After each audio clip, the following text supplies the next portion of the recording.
Bismillahirrahmanirrahim. Assalamualaikum warahmatullahi taala wabarakatuh. Alhamdulillahi rabbil alamin wa sallallahu ala sayyidina Muhammadin wa ala alihi wa sahbihi wasallam amma ba'du. Ada video yang cukup mengejutkan bagi saya ya. Itu videonya dengan judul duet. Duet apa ya? Duet Sing Aswaja kalau nggak salah itu judulnya itu. Nah, cuman waktu dilihat itu isinya adalah Yai Marzuki Mustamar dengan Yai Said Akil Siroj, itu satu panggung ya. Cuman ini berbicaranya ya beda video begitu. Yang video ini yang berbicara hanya Yai Said saja. Dan di dalam video ini subhanallah ya keduanya itu. Jadi kita akan soroti satu-satu saja dulu ya. Kita soroti dulu Yai Saidnya yang sekarang ini, karena memang ya videonya tentang beliau begitu. Dan saya kasih preview dulu begitu. Isi videonya itu sangat informatif, menunjukkan kealiman Yai Said, cuman juga menunjukkan sentimen beliau. Nah ini nanti ada perbedaan ya antara sentimen Yai Said dengan sentimennya Yai Marzuki kepada Ba'alwi atau kepada Yaman begitu ya, atau kepada Arab. Itu nanti akan kita saksikan. Nah ini videonya sangat menarik sekali, yang akan sangat banyak informasi yang sangat bagus dan bisa diambil banyak sekali ilmu. Ya, kita lihat saja satu-satu ya. Ketika Rasulullah masih hidup, maka qaulul haq hanya Rasulullah, mauqiful haq hanya Rasulullah, qararul haq hanya Rasul. Keputusan melalui ucapan yang paling benar perkataannya Rasulullah, sikap tindakan yang paling benar tindakannya Rasulullah. Yang ketiga, keputusan legitimasi yang paling benar adalah legitimasinya Rasul Sallallahu Alaihi Wasallam. Nah, sebentar dulu ya. Jadi ini video panjangnya 1,5 jam. Bisa dilihat kalau mau lihat langsung ke sana itu. Dan 1,5 jam ini saya sudah menontonnya 2 kali, lebih malah ya, 2 kali sekian lah. Dalam pengertian ya, karena kan ada proses edit begitu ya. Jadi yang 1,5 jam ini memang tidak saya tampilkan semuanya. Biasa begitu saya ambil per segmen. Jadi harus terbiasa kita itu ya. Tatkala melihat satu perkataan yang mana itu ada durasinya, ya baik 1 jam atau setengah jam atau bahkan 15 menit itu sebenarnya ya terdiri dari kalimat-kalimat kan. Ya kalau di dalam bahasa Arab itu terdiri dari jumlah-jumlah. Dan kita itu bisa menghukumi setiap jumlah kalau kita mau teliti. Kalau kita mau sedikit lebih luas, kita bisa melihat satu paragraf. Jadi jumlah kubro begitu, bukan jumlah sugro. Bisa kita melihat seperti itu. Nah dan informasi yang didapatkan itu banyak sekali. Jadi nanti keseluruhan informasi itu akan membentuk kesan begitu. Jadi tetap saja meskipun ini misalkan panjang, tapi kita bisa menilai satu persatu dari apa yang dikatakan oleh pembicara. Nah, saya memulai videonya Yai Said dengan potongan yang ini. Kenapa? Karena ini informasi penting untuk kita begitu. Yang dikatakan Yai Said ini betul. Ini bisa menjadikan informasi kepada kita kenapa dulu zaman Rasulullah Shallallahu Alaihi Wasallam masih ada, itu tidak ada khilaf, ya tidak ada khilaf. Pernah terjadi beberapa misalkan percanggahan di antara para sahabat, seperti keadaan waktu mau sholat kan ya di Bani Quraisyah itu, waktu Rasulullah Shallallahu Alaihi Wasallam menyuruh beberapa sahabat untuk sholat di sana. Jadi bahasanya itu jangan sholat asar sebelum kecuali di Bani Quraisyah. Nah itu kan sahabat ada yang memaknainya secara majaz, ada yang memaknainya secara zahir. Dan ini masyhur sekali. Rasulullah Shallallahu Alaihi Wasallam itu tatkala dikonfrontasi oleh kedua kelompok sahabat ini, beliau tidak menyalahkan salah satunya. Nah itu nanti akan ada hukum yang diambil oleh para ulama. Jadi bukan berarti nanti semua eh,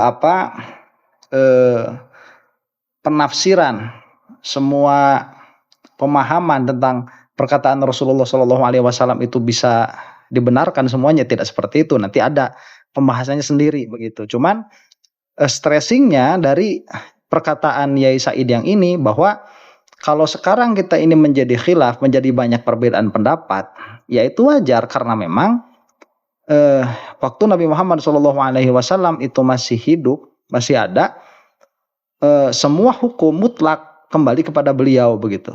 Nah sekarang juga sebetulnya sama, makanya ini nanti adalah penjelasannya Ahlus Sunnah wal Jamaah dari perkataan ini, mukaddimahnya itu.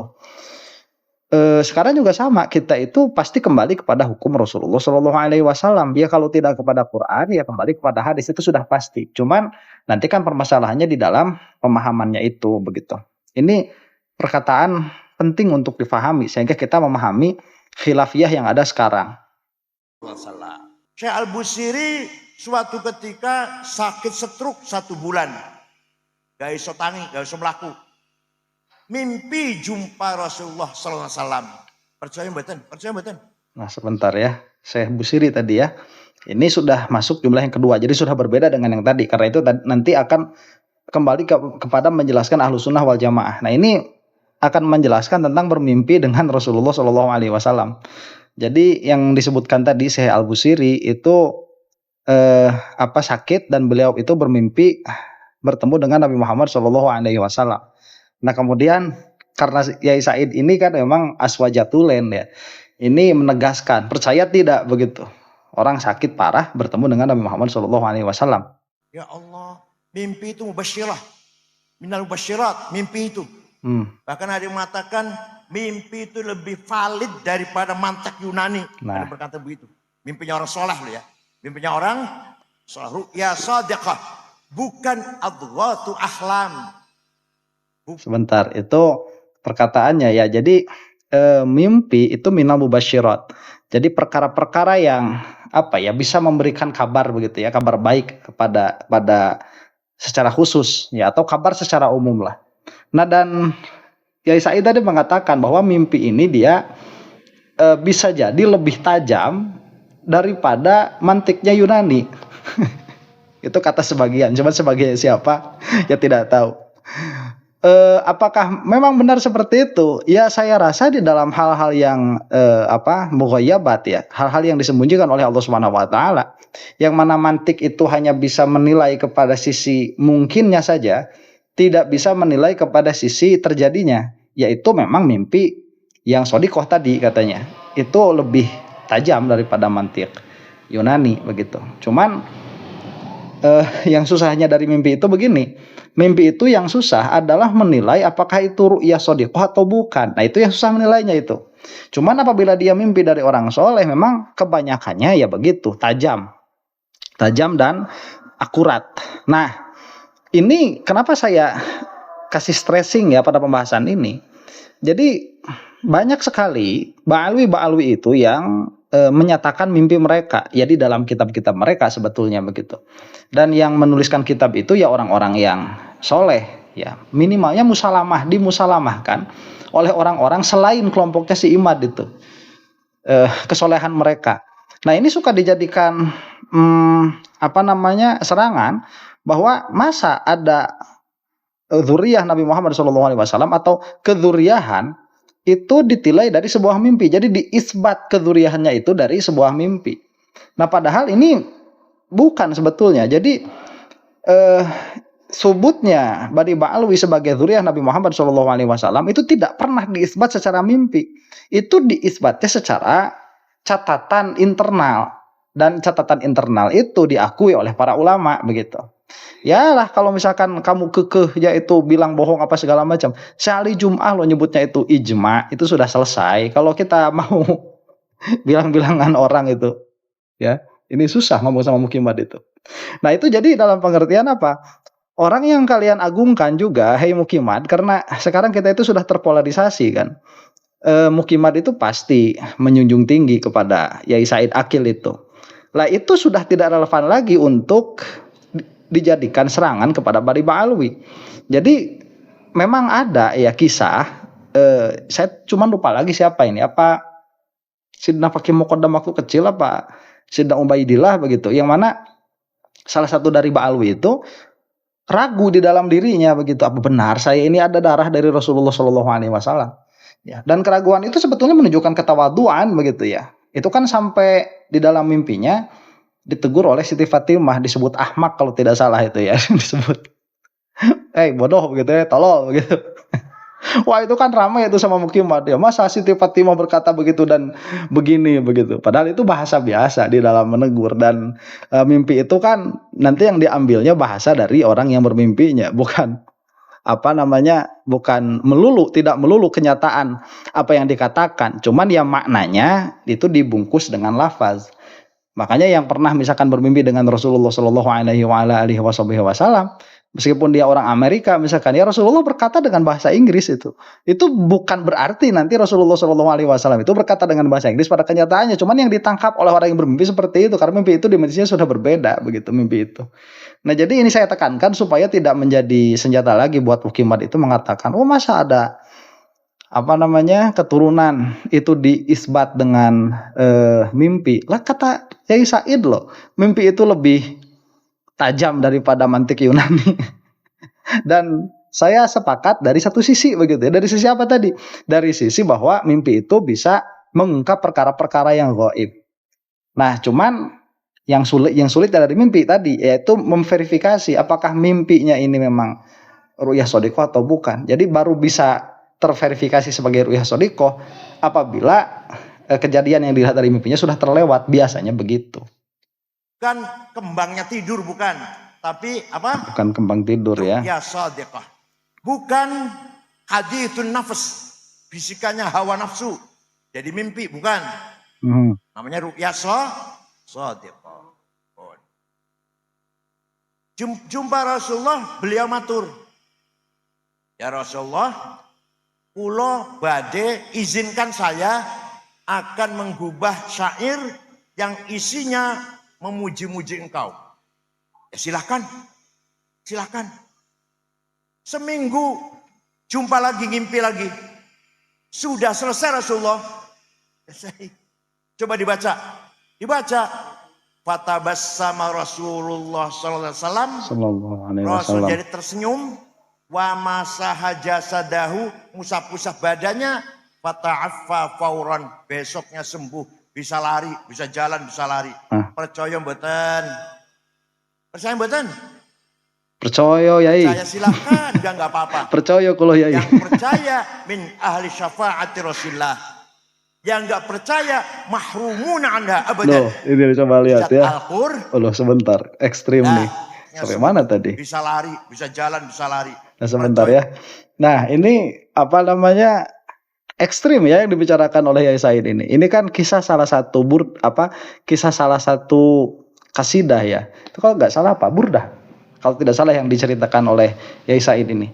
Jadi saya al-Musyairi apa Busairi tadi? Kata beliau itu. Ini kan sakit tuh. Sakitnya sakit parah. Nah, cuman pada suatu kesempatan beliau itu bermimpi bertemu dengan Rasulullah SAW dan mengatakan kepada Rasulullah akan mengubah syair. Jadi harus diketahui dulu ya bahwa salah satu kemajuan orang Arab itu bukan pada teknologi dulu itu ya. Itu pinnacle-nya itu dalam bahasa. Itu bahasa itu dijunjung sangat tinggi dan mungkin itu tidak akan difahami oleh kita. Loh kok bisa sih bahasa itu dihargai begitu tingginya begitu? Ini kata Syekh Hamzah Yusuf ya, dulu itu orang-orang Arab itu mereka punya spending khusus untuk membayar para syu'ara tuh, para penyair. Jadi setiap keluarga-keluarga terutama yang bangsawan yang besar-besar itu, mereka punya dana khusus untuk menyewa penyair ya, untuk membuatkan syair puji-pujian, kemudian atau misalkan apabila ada acara begitu ya, acara pernikahan atau misalkan acara khitanan, itu suka punya syair pribadi begitu. Dan kemarin kan sempat viral juga tuh yang dibawakan oleh Ustadz Adi Hidayat itu yang top bikot saya nggak hafal itu Tom Tobali itu ya. Ya saya itu hafalnya itu kusak-kusuk. Itu aja yang kedengeran sama telinga saya itu. Cuman saya lihat itu cuplikannya di YouTube ya. Kisahnya itu yang apa? Yang menggubah syair itu kan dibayar tuh sama kerajaan. Memang setinggi itu menghargai bahasa. Nah, makanya kenapa mukjizatnya pun Al-Qur'an itu segi kemukjizatannya itu sebetulnya di dalam bahasanya. Dan kita sekarang yang tidak mementingkan bahasa, seperti apalagi orang Sunda atau orang yang berbahasa Indonesia, itu kan tidak terlalu mementingkan grammar tuh. Nggak bakalan kepaham sama kita. Kok bisa sih bahasa itu dia menjadi sesuatu yang dijunjung sangat tinggi begitu. Dan memang saat itu pinnacle-nya, puncaknya bahasa itu ada di bahasa Arab pada saat itu, pada zaman itu. Itu nggak bakalan bisa kita pahami. Kalau kita kan sekarang teknologi tuh. Kemarin keluar kan Xiaomi ngeluarin apa namanya handphone trifold ya. Rame alam dunia itu rame. Karena memang itu yang diagungkan oleh kita sekarang, teknologi begitu. Nah, jadi kisah yang tadi ini tatkala bertemu dengan atau berjumpa dengan Rasulullah SAW, beliau itu ingin menggubahkan syair untuk Rasulullah SAW, kemudian oleh Rasulullah disetujui. Kemudian minggu depannya itu melihat atau diberikan kepada Rasulullah syairnya, dan Rasulullah itu setuju, ridho dengan syair itu. Kemudian diusap-usaplah badan Syekh Al-Busyairi tadi dan sembuh begitu. Kata Syekh Said, percaya mboten begitu, percaya enggak? Nah, ini kalau misalkan orang-orang Muhammadiyah ya kayaknya enggak bakalan percaya. Orang-orang Wahabi itu enggak bakalan percaya, Persis enggak bakalan percaya. Saya dulu kalau lagi masih di Muhammadiyah diceritain kayak gini, saya bilang langsung khurafat ya. Enggak bakalan percaya. Kalau sekarang itu percaya sekali begitu ya. Ini percaya saya. Mboten. Percaya mboten? Percaya silahkan, enggak apa-apa. Nah, ini betul. Jadi yang seperti itu percaya boleh, enggak pun enggak apa-apa. Jadi enggak jadi dosa gara-gara enggak percaya, cuman menunjukkan kekurangan wawasan saja. Saya min ahli syafaati Rasulullah. Yang enggak percaya mahrumuna anha abadan. Abadan. Orang percaya mesti dapat syafaat, orang percaya kok. Nah, ini yang ekstrimnya nih Yai Said itu. Yai Said itu bilang begini, yang percaya ya nanti menjadi min ahli syafaati Rasulullah SAW yang tidak mahrumuna anha abadan. Ini ekstrim ya. Ini kalau keluarnya dari Ba'alwi, udah kena bully lagi Ba'alwi itu. Cuman karena yang mengatakannya Yai Said, ini sepertinya lalu saja, lewat saja begitu ya. Ini mahrumuna anha abadan. Ini perkataan Yai Said tuh. Kalau saya mah nggak percaya kalau sama perkataan ini. Masa orang nggak percaya sama mimpinya seseorang itu mahrumun ani syafaati Rasulullah SAW abadan begitu ya. Padahal orang kafir pun ya kena nanti sama syafaatul uzma. Mungkin sama syafaatul khusus begitu yang dimaksud oleh Yai Said, mungkin iya. Karena syafaat pun itu ya ada adatnya begitu ya di dunia. Jadi ala kulli halin, kenapa ya perkara seperti ini kalau keluarnya itu dari Yai Said, kok nggak disebut khurafat begitu, nggak disebut mengklaim mengklaim syafaatnya Rasulullah SAW, nggak disebut sesat. Makanya saya bilang begini, orang yang membatalkan Ba'alwi atau yang menyesatkan Ba'alwi itu apabila dia itu di luar Ahlus Sunnah wal Jamaah, ya saya mah wajar begitu ya, biarin aja, wong emang pikirannya udah rusak kayak gitu. Tapi kalau bawa-bawa nama Aswaja, bawa-bawa nama NU kayak si Imad, yang kemudian diikuti juga nanti oleh si siapa ini, Kiai Marzuki ya, saya panggil Kiai aja dulu, nanti kalau dalam waktunya kita bedakan begitu. Ini lain urusannya. Ini pasti ada yang kholal, pasti ada yang cacat begitu, ada nukson di dalam pikiran mereka itu tatkala berbicara tentang Ba'alwi.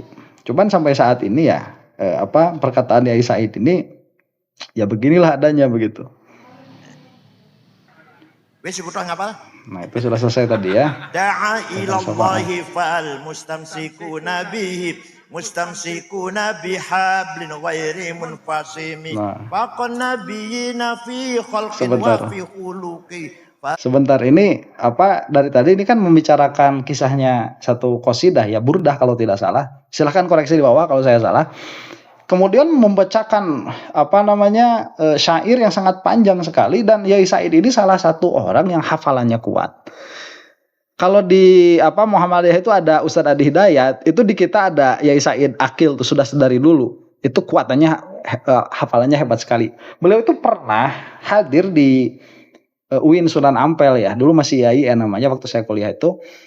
Beliau itu diundang, nah saya kebetulan dekat sama teman saya, ya teman saya dekat begitu. Beliau NU, saya masih Muhammadiyah. Beliau hadir tuh di acaranya Yai Said. Itu sampai geleng-geleng kepala itu. Yai Said itu memang hafalannya luar biasa. Jadi kalau misalkan kita Fathul Muin itu sampai hafal halamannya, ya samalah kayak Ustadz Adi Hidayat itu kalau lagi mengutip Quran, kalau lagi mengutip hadis, kalau lagi mengutip ya Quran sama hadis sih biasanya begitu. Cuman perbedaannya kan nanti di sini kalau Yai Said itu tidak khusus di dalam Quran dan hadis. Jadi syair-syairnya itu banyak sekali. Kemudian pendapat-pendapat tentang fikihnya itu banyak sekali.